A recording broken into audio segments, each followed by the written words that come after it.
going to tell you something. If you two never bother me again in the rest of my life, I ain't giving them Testa. I can't. There's good friends of mine out there fucking say. Well, he's the boss, you have to do it tough. That's why I said to you before, you don't understand what the boss is your boss. And welcome to Mob Talk Radio. I am your host, Jeff Canarsie. And listen, 2024 is coming to a close, and what a year it has been. There have been many headlines, but some much bigger than others. And because the year is coming to a close, I wanted to take a few minutes to discuss some of the big events. And I wanted to discuss what's coming for 2025 for Mob Talk Radio. And all of that being said, let's just kind of, sorry, I'm fixing my mic here. With that, all of that being said, let's just jump right into it. John Gotti Jr. did two major interviews this year, one with Burner and another with Patrick Bet-David.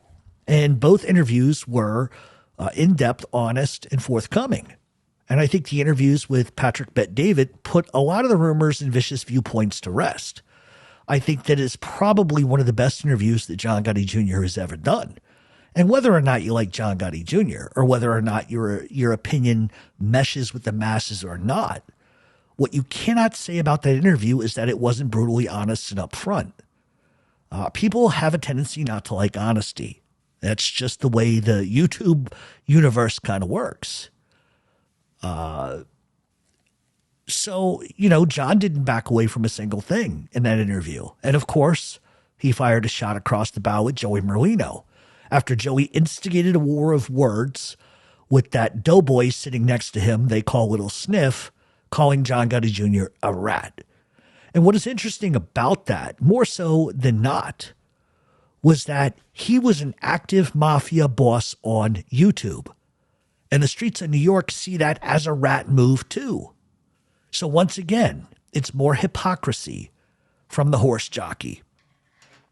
And if you didn't see Junior's interviews, either with Burner or Patrick Bet-David, you should. It's long, but it's well worth it. And I know that John Gotti Jr. has more things coming out in the new year. So we look forward to that and keep it dialed in for that. But it's an honest look at some real things. Never before, I think, have I ever, and I've seen John do a lot of things, never before do I think he was as honest as he was in that Patrick Bet-David interview. And he was not afraid to show emotion either. The other big news was the release of the DeMeo crew members, the Gemini twins, Anthony Center and Joey Testa. And they were released after doing decades behind bars with little to no chance of ever getting out of prison. Both were sentenced to life in prison, but due to the sentencing guidelines during the charges in those convictions, they were officially released back into society.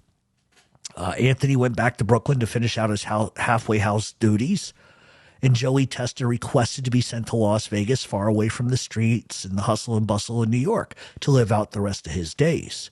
We were the first outlet to report their release, the first outlet to explain why and where they were headed and why they were heading that direction. Never did I think that Anthony or Joey would ever see the light of day again.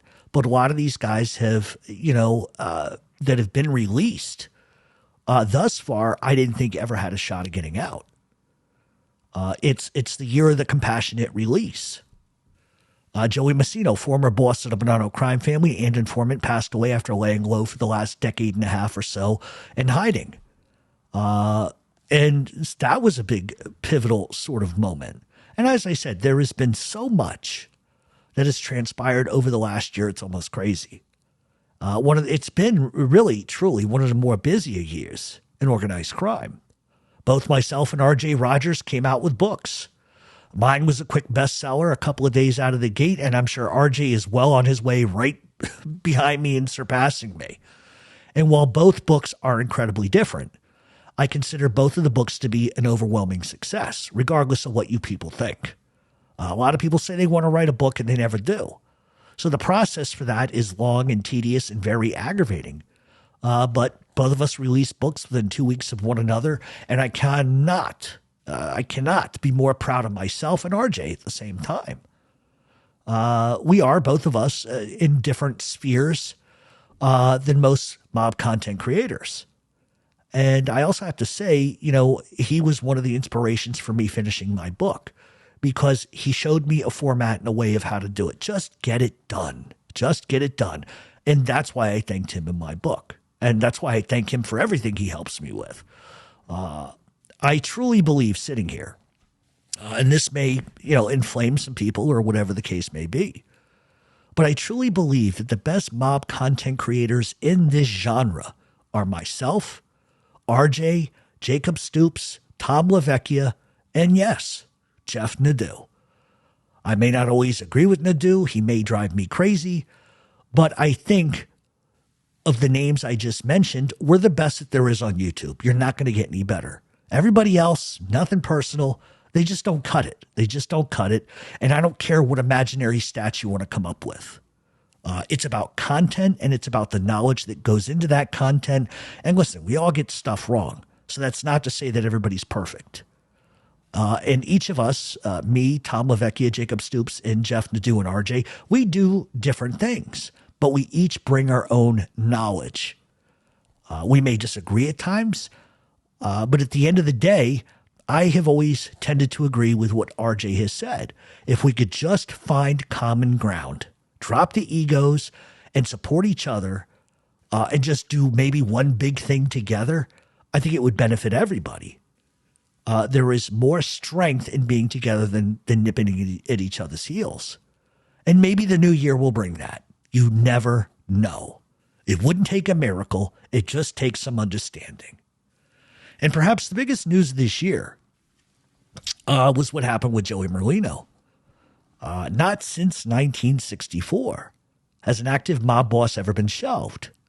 We were the first to report on our podcast a lot of what was going on in the year prior, and then a couple of months before anybody else uttered a word. Nobody knew what was going on. We were the first to discuss sort of the backstage, quote unquote, backstage drama before anybody else, despite Scott Bernstein claiming otherwise. And when we discuss organized crime, everything we do discuss is often period-based, meaning the 1920s, the 1930s, and so on and so forth.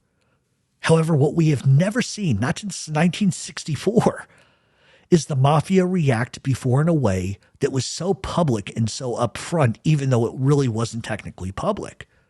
Joe Bonanno was the last boss in organized crime history to essentially get shelved for his actions in attempting to overthrow the commission by murdering them.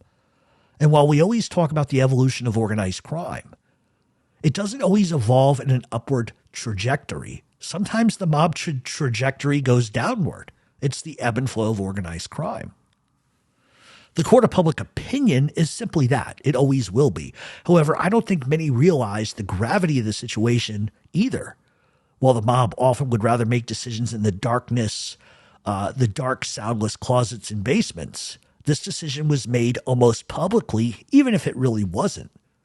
Fans of Joey, people who don't know any better, probably think it's absurd that anybody would become shelved. However, the tenets of the mafia perfectly and explicitly state this is a secret society. We do not talk to police. We do not talk to the press. And we sure as fuck do not go on YouTube.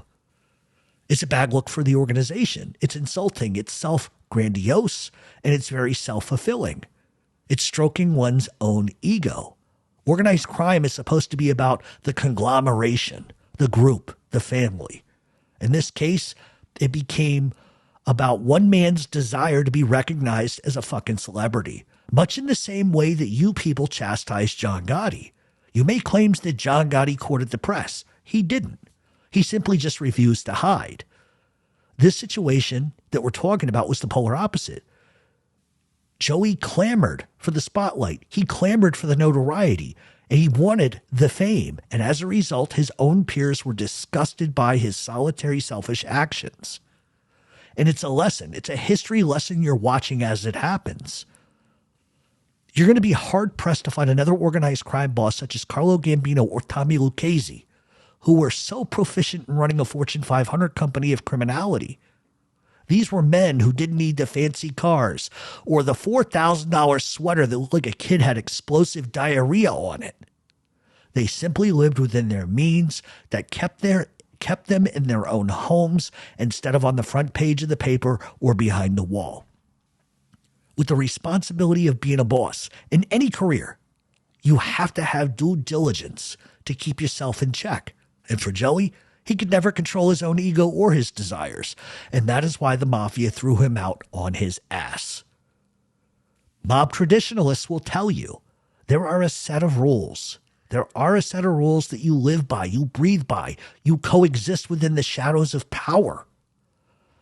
And some people knew how to orchestrate that, and others are their own worst enemies. In my opinion, that is why Joey getting shelved is the biggest news, not just of 2024, but that's the biggest news legitimately since the hit on Big Paul Castellano. It's one thing if you're good enough for your own selfish ego. It's one thing if you're good enough for the men who support you. But it's another thing when the very entity you are a part of are disgusted by your own mouth and actions. Whether you agree or not, doesn't matter. Whether I agree or not, doesn't matter. There are rules. And if you think you are above them, you will find out the hard way, for all your bravado and unwillingness to flinch is also going to be the thing that buries you. And that's what happened in 2024. So what have we got planned for 2025? Well, we're going to take a big active role on YouTube. We are going to start coming back with a lot of new content, a lot of fresh content. Over on the podcast format, we're still going to do our thing over there, but we're going to be a little bit more active on YouTube, and we're going to be doing a lot of lives. And honestly, I look forward to working with maybe some people that I haven't always gotten along with, because I'm a firm believer in when you take the most knowledgeable people in the genre, which would be me, RJ, Jacob Stoops, Tom LaVecchia, and Jeff Nadeau. Whether or not you like me, whether or not you don't like Jeff Nadeau, whether or not you like RJ or not, we all do kind of our own thing. But I have always wanted to, and I've been on the record as saying this publicly, I've always wanted to put us in a situation where each of us are in a room and there's a topic and we just debate it. And it's not about being right. It's about having a constructive conversation about the history and the implications of organized crime. Because let's face it, without the tabloid headlines, without everything, even without informants, we probably wouldn't have much to say. We only know what we know because history teaches us. Listen, some people's strong points are better than mine. My strong point has always been the theory of organized crime and the mechanisms and the politics. That's my strong point. But yet there are people who tell better stories and biographies of gangsters. So we all have our own input into organized crime. And if I could say that there's one thing I would want 2025 to present, honestly, despite everything I've ever said, I would love to sit down with Tom LaVecchia, RJ, Jeff Nadeau, and just have an organized crime discussion, albeit alive, albeit in Tom's studio or wherever. Because I think what that presents to an audience is a knowledge base of everything. And I know from my perspective, I would love to listen to something like that, because I have my people, Jeff's got his people, RJ has his people, Tom has his people. But if all of our people came together, I think that would present a very, very interesting synopsis or symposium. I think it would. And maybe 2025 brings that. But those would be the only people that I would want to even remotely have that conversation with. There are other content creators who do good stuff, but I have no interest in working with them or validating them. Just because I think that there is a standard that was set by myself. The standard was carried with RJ, and I think it just moves outward. The cream of the crop rises to the top. That's the way it's always been, and numbers are not a reflection of that. I can tell you that just as being as factual as I can. So that was 2024. That's what we have going on in 2025. I wish all of you a happy new year. Please get a DD if you're going to go out getting crazy tonight. Nadeau, make sure you find a taxi, because I heard what you're going to be up to tonight, pal. Nadeau is he is a wild guy. He's a wild guy. And for those that listen, and I just want to make it clear, I don't dislike or hate anybody. I don't always agree with anybody, but I think we leave everything behind us from this day forward and we move on to the best of our ability. And God willing, everybody can just get along and we can do our own thing. I think that's what the most important thing is. Instead of tearing down each other for everything, support one another. That's it. That's all it takes. But I and others included, we all have to drop our egos a bit and be more humble. And that's the way I see it. Now, does that mean that a month from now I won't be screaming about something? I'm going to try my best not to talk about anybody anymore. I just really don't want to.